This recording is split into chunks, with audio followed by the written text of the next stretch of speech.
The Murray-Darling Basin is a universe within itself, complex and interconnected through 5 Australian states and territories.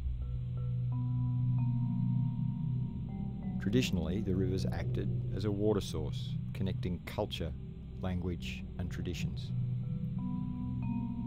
With white settlement, the rivers brought explorers, mapping out terrain that was unknown to them. It was this exploration that aided the expansion of the British Empire.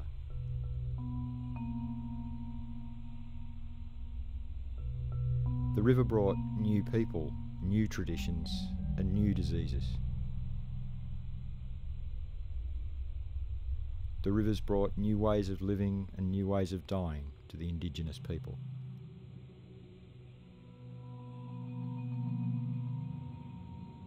The rivers continue to exist as a food source, an important water source, a place of recreation and travel. Today, from our nation's capital, it isn't just water that flows through our river systems.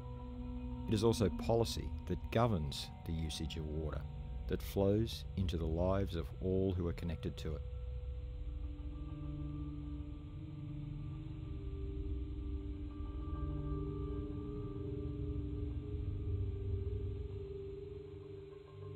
Nearby, there is the tipping point, a rise in the land, the watershed of the Murrumbidgee and the Murray rivers. When rain falls on one side, it flows into the Murray River, and on the other, it flows into the Murrumbidgee. A few centimetres or a slight gust of wind could change the fate of the water and the impact on the lives of those in the catchment areas. The tipping point is practical and literal, but it is also poetic. It leads us to think about the tipping points and balances that we all have as humans.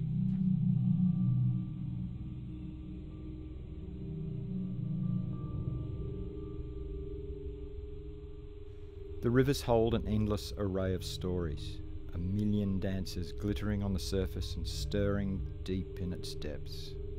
Light shines and falls upon the ripples of the river and reflects like a sea of stars in the night sky.